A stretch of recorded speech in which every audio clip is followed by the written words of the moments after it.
Assalamualaikum Pak Arif. Selamat bergabung. Assalamualaikum Bu. Waalaikumsalam warahmatullahi wabarakatuh. Izin OTP kita nih gue mulai HP nih ini Pak. Pak Kepala. Baik, untuk mempersingkat waktu, langsung saja kepada Mbak Laila. Ini Silakan berarti gue namu meneruskan BSR. rangkuman organisasinya. Monggo Mbak, disilakan. Oke, terima kasih Bu atas waktunya. Mohon izin share screen ya Bu. Oh, BSR Oke. Pak Kepala. Enak toh. Enak toh. Saya tulis. Apakah sudah terlihat? Ya. Iya. OTP, OTP saya anggone BSR. Baik, kita Aku nanggung Pak terima Kepala kasih dhewe kok. kepada Dan Pak Ibu Kepala. Nikmah selaku moderator. Iki lho.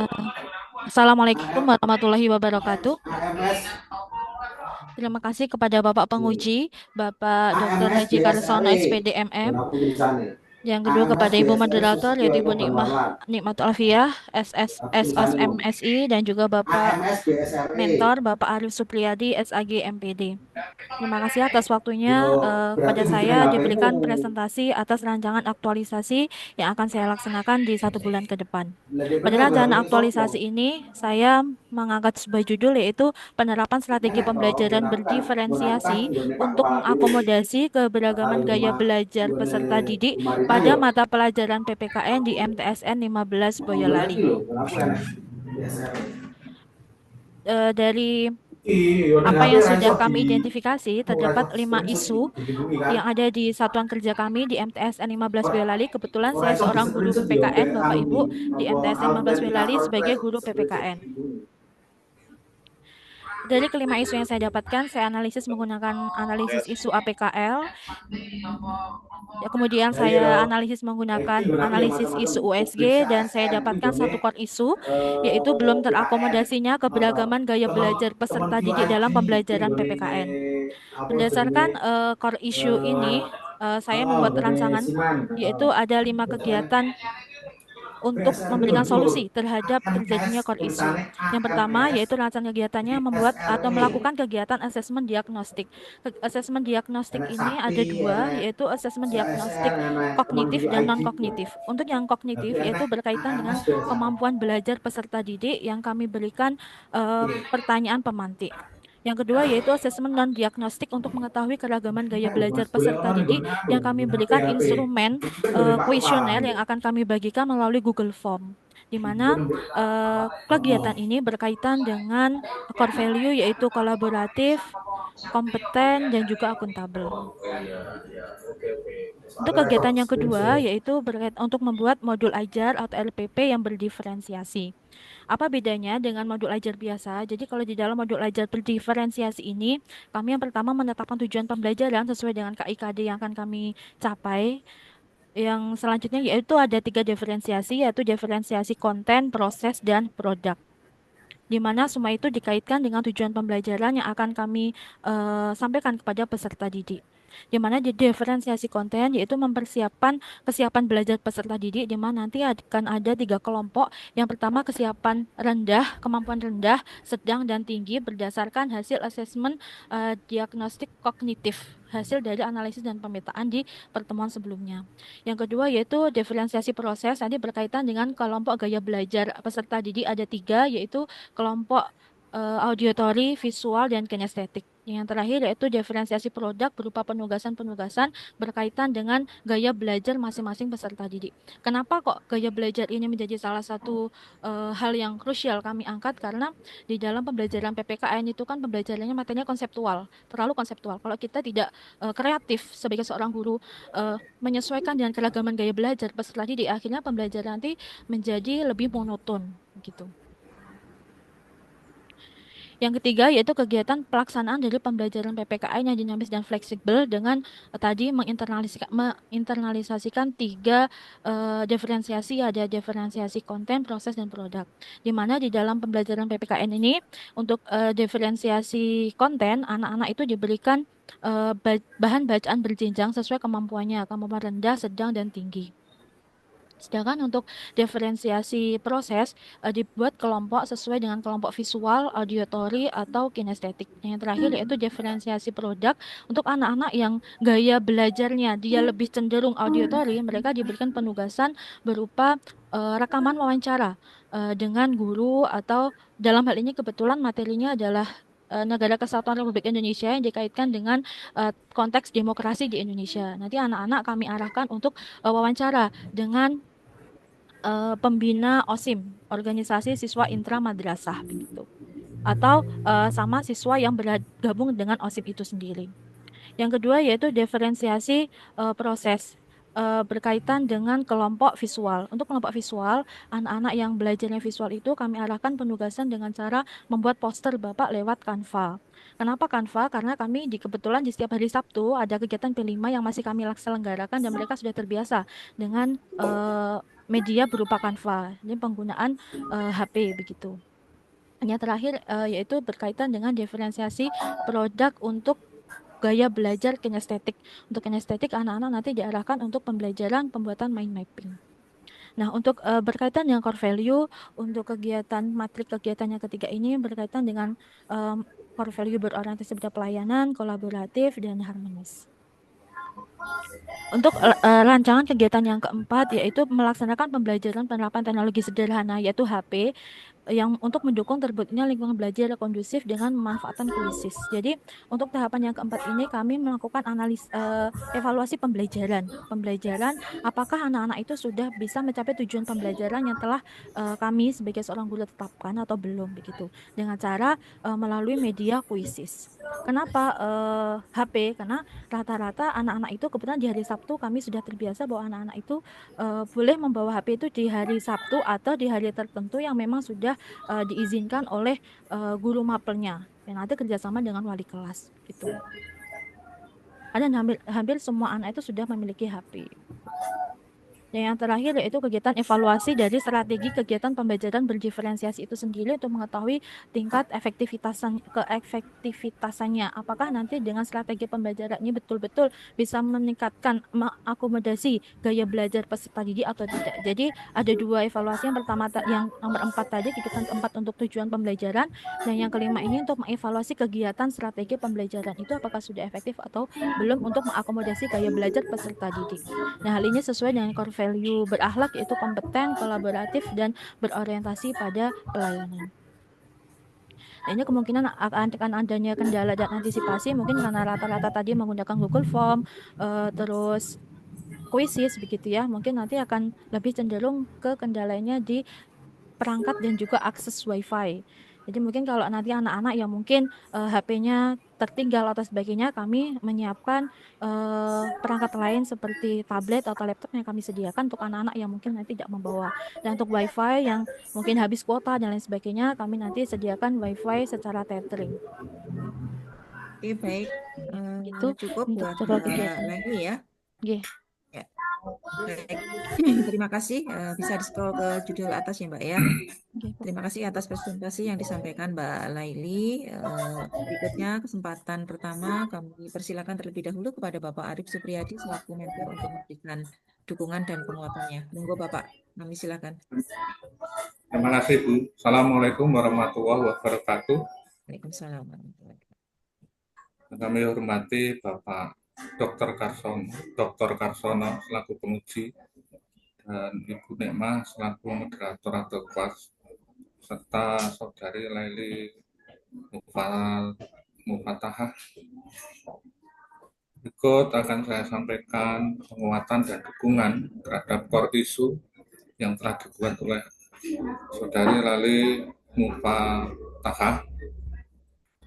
Yang pertama, saya selaku mentor memberikan dukungan yang kuat kepada saudari untuk melaksanakan aktualisasi kegiatan tersebut 1 bulan yang akan datang, dan tentunya saya selaku mentor akan membantu memfasilitasi, membantu menguatkan apa yang nanti sekiranya diperlukan dalam rangka kegiatan tersebut, dan saya mendukung penuh. Kemudian memang pada MTS Negeri 15 Boyolali memerlukan sebuah metode ataupun langkah-langkah penerapan diferensiasi dalam pembelajaran. Karena memang diferensiasi ini menghargai terhadap minat dan bakat siswa, menghargai keberagaman siswa, sehingga kalau suatu model pembelajaran monoton, apalagi PKN itu memang bersifat konseptual, jadi kalau pembelajaran monoton saja tentu akan menimbulkan kejenuhan, dan jika anak atau siswa itu jenuh tentu akan mengurangi minat untuk belajarnya. Maka tadi saudari sudah menyampaikan 3 kelompok diferensiasi. Nah, itu saya mendukung dan menguatkan, mudah-mudahan nanti dapat berjalan dengan lancar, ya. Yang mana sekali lagi bahwa pendekatan atau metode ataupun cara diferensiasi ini yaitu pendekatan pembelajaran yang menyesuaikan materi, metode, serta penilaian berdasarkan kebutuhan dan minat profil yang beragam dari setiap siswa. Tujuannya adalah memang tentu untuk menciptakan lingkungan belajar yang inklusif. Ya, minat belajar yang lingkungan inklusif, lingkungan yang memang memerlukan perhatian khusus berdasarkan keragaman yang ada pada siswa tadi. Itu sudah disampaikan, ada 3 diferensiasi yang mendapatkan perhatian. Sekali lagi saya selaku mentor, pertama sebelumnya mengucapkan terima kasih kepada moderator dan Bapak Dr. Karsono selaku penguji. Kemudian sekali lagi saya memberikan dukungan dan penguatan yang sebesar-besarnya kepada saudari Ibu Laili. Terima kasih yang saya sampaikan. Demikian Bapak Dr. Karsono dan Ibu Nikmah yang saya sampaikan. Terima kasih. Assalamualaikum warahmatullahi wabarakatuh. Waalaikumsalam warahmatullahi wabarakatuh. Matur nuwun Pak Arif yang telah memberikan dukungannya. Berikutnya kami beri kesempatan pada Bapak Dr. Karsono selaku penguji untuk memberikan saran masukannya. Monggo Bapak. Assalamualaikum warahmatullahi wabarakatuh. Yang kami hormati Pak Arif Supriyadi, Bu Nikmatul Afiyah selaku moderator dan coach, serta peserta Bu Laili Mufatahah. Pada Mbak Laili selamat ya Mbak. Ini rancangan aktualisasi panjenengan saya baca runtut. Mudah-mudahan nanti bisa ditindaklanjuti dan sukses di seminar aktualisasi. Ada beberapa konfirmasi. Bu Laili sudah mengajar di MTS 15 Boyolali sudah berapa bulan? 2 bulan Bapak kurang lebih. 2 bulan. Selama 2 bulan, panjenengan ngasta mapel PPKN, mata pelajaran PPKN. Betul. Apakah konsep yang panjenengan ketengahkan pada saat ini sudah dipraktekkan belum di ruang kelas panjenengan? Untuk saat 2 bulan itu memang saya masih mencari beradaptasi Bapak, dan kebetulan untuk strategi ini memang baru saya temukan Bapak ketika bimbingan-bimbingan. Berarti belum pernah dilaksanakan sekalipun? Belum. Belum. Jadi ini temuan baru gitu Pak. Temuan baru. Anda yakin bahwa temuan panjenengan ini benar-benar nanti bisa menarik minat anak? Ya Allah bisa Pak, karena anak-anak sekarang itu kan lebih ke visual dan sesuai dengan gayanya Pak, ada yang kinestetik, visual, dan juga auditory. Jadi insya Allah lebih menarik anak belajar PKN. Saya kepenginnya sebenarnya penemuan panjenengan ini berdasarkan dari selama panjenengan jadi guru, ini kesimpulan kemudian sudah dipraktekkan sehingga betul-betul nanti bisa pembelajaran panjenengan bisa menarik minat anak. Karena kita tahu persis lah bahwa mengajar materi yang bentuk konseptual memang tidak mudah, harus dicari berbagai metode dan sebagainya dan sebagainya. Nah, itu saya hanya berharap, Mbak, ini konsep yang panjenengan ketengahkan ini tidak betul-betul nanti dipraktekkan. Apabila nanti memang di dalam perjalanan 1 bulan ini, kok memang harus ada penyempurnaan atau perubahan, akui saja, Mbak, tidak masalah. Karena apa? Kepengennya saya nanti konsep panjenengan ini bisa tidak hanya dipraktekkan oleh panjenengan saja, tapi dipraktekkan oleh teman-teman guru PPKN yang nasibnya sampai hari ini memang kadang-kadang belum ketemu, Pak. Rata-rata materi PPKN kan memang tidak menarik. Setelah materinya tidak menarik, kemudian kadang-kadang kualitas gurunya, kesemangatannya bermacam-macam. Nah, mudah-mudahan ini nanti rancangan aktualisasi yang Ibu ketengahkan ini nanti bisa dipakai oleh teman-teman di MTS-MTS yang lain. Saya berharap nanti langsung coba, Mbak, konsep ini coba dipraktekkan di kelas panjenengan. Sambil nanti diperbaharui apabila kesimpulan panjenengan masih ragu-ragu dan lain-lain. Ini kepenginnya kita begitu, sehingga nanti produk dari Latsar CPNS Kemenak di Baldik Keagamaan Semarang ini betul-betul nanti menjadi referensi bagi guru-guru yang lain. Kira-kira begitu, Bu Laili. Selamat, dan saya hanya memberikan saran itu saja, monggo dipraktekkan di kelas dan nanti diperbaiki. Jangan sampai nanti kita sudah bersusah payah melibatkan semua pihak, malah belum dipraktekkan, begitu dipraktekkan malah nanti menjadi tidak produktif. Begitu aja, Bu Moderator, terima kasih, mohon maaf.